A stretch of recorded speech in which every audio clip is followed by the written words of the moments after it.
வணக்கம். தமிழ் ஃபுட் கார்னர்ல இன்னைக்கு காலிஃப்ளவர் பொடி மாஸ் பண்ண போறோம். இந்த பொடி மாஸ்ல ஸ்பெஷலா ஒரு பொடி சேர்த்துருக்கிறதுனால கூடுதல் சுவையோட ரொம்ப நல்லா இருக்கும். இப்போ எப்படி பண்றதுன்னு பார்க்கலாம். இது வரைக்கும் தமிழ் ஃபுட் கார்னர் சேனலை சப்ஸ்கிரைப் பண்ணாதவங்க சப்ஸ்கிரைப் பண்ணிட்டு பக்கத்தில் உள்ள பெல் பட்டனையும் கிளிக் பண்ணிக்கங்க.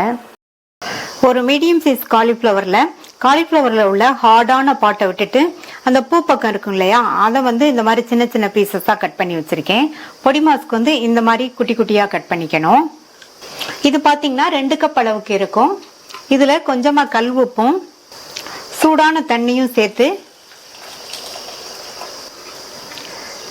நல்லா ஒரு தடவை மிக்ஸ் பண்ணி விட்டுட்டு மூடி வச்சிடலாம். இது 5 நிமிஷத்துக்கு அப்படியே இருக்கட்டும்.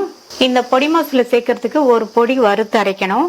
அதுக்கு இந்த வெறுங்கடாயில 2 டீஸ்பூன் உளுந்தம்பருப்பு, 2 டீஸ்பூன் கடலைப்பருப்பு, 1/2 டீஸ்பூன் சோம்பு, 1/2 டீஸ்பூன் கொத்தமல்லி விதை, 1/4 டீஸ்பூன் சீரகம், கூடவே 3 காஞ்ச மிளகாவையும் சேர்த்து மிதமான தீயில வச்சு எல்லாத்தையும் நல்லா வறுத்துக்கலாம். நான் 3 காஞ்ச மிளகாய் சேர்த்திருக்கேன். நீங்க உங்களுடைய காரத்துக்கு தகுந்தபடி சேர்த்துக்கங்க. எல்லாமே நல்லா வறுபட்டு வாசனை வந்துருச்சு. இந்த மாதிரி கருகிராம வறுத்துக்கங்க. இதை வேற ஒரு பிளேட்ல கொட்டி ஆறுனதுக்கு அப்புறமா மிக்ஸி ஜார்ல சேர்த்துக்கலாம்.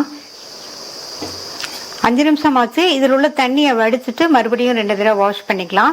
இந்த ப்ராசஸ் பண்ணோம்னா காலிஃப்ளவர் நமக்கு நல்லா சுத்தமாயிரும்.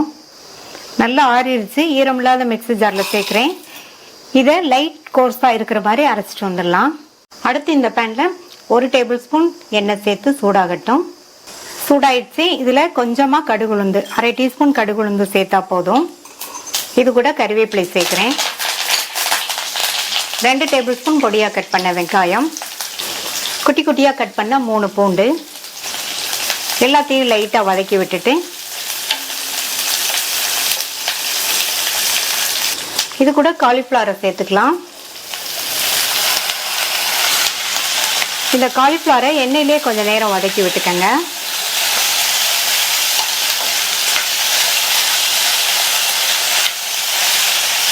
ரெண்டு நிமிஷமா வதக்கியாச்சு. அடுத்து இதுல 2 பிஞ்ச் மஞ்சள் தூளும் இதுக்கு தேவையான அளவு உப்பும் சேர்த்துக்கலாம். சேர்த்துட்டு நல்லா மிக்ஸ் பண்ணி விட்டுருங்க.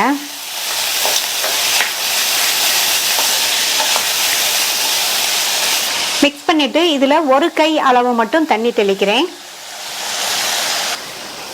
மூடி வச்சிருங்க. ஸ்டவ் மீடியம் ஃப்ளேம்ல இருக்கட்டும். காலிஃப்ளவர் கரெக்டா வெந்து வரட்டும். அதாவது கிரன்ச்சியா இருக்கிற மாதிரி வெந்து வரட்டும். அப்பப்போ ஓபன் பண்ணி பார்த்து கிண்டி விட்டுக்கங்க.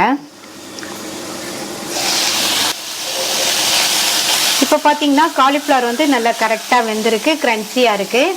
இதை லைட்டா இந்த கரண்டியை வச்சு இந்த மாதிரி அங்கங்க இப்படி பண்ணோம்னா இன்னுமே இந்த காலிஃப்ளவர் கொஞ்சம் குட்டி குட்டி பீசஸ் ஆகும்.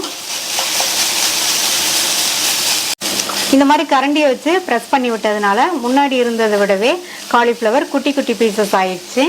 பொடி மாஸ்க்கு இந்த மாதிரி இருந்தால் தான் நல்லா இருக்கும். அடுத்து இதுல நம்ம வறுத்து பவுடர் பண்ண அந்த பவுடரை சேர்த்துக்கலாம்.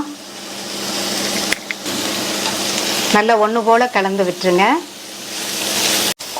இந்த பொடி மாஸ்க்கு நல்ல ஒரு வாசனையும் சுவையும் கொடுக்கும். நல்லா கலந்து விட்டதுக்கு அப்புறமா ஒரு 2 நிமிஷம் மட்டும் அப்படியே இருக்கட்டும். இப்போ 2 நிமிஷம் ஆச்சு.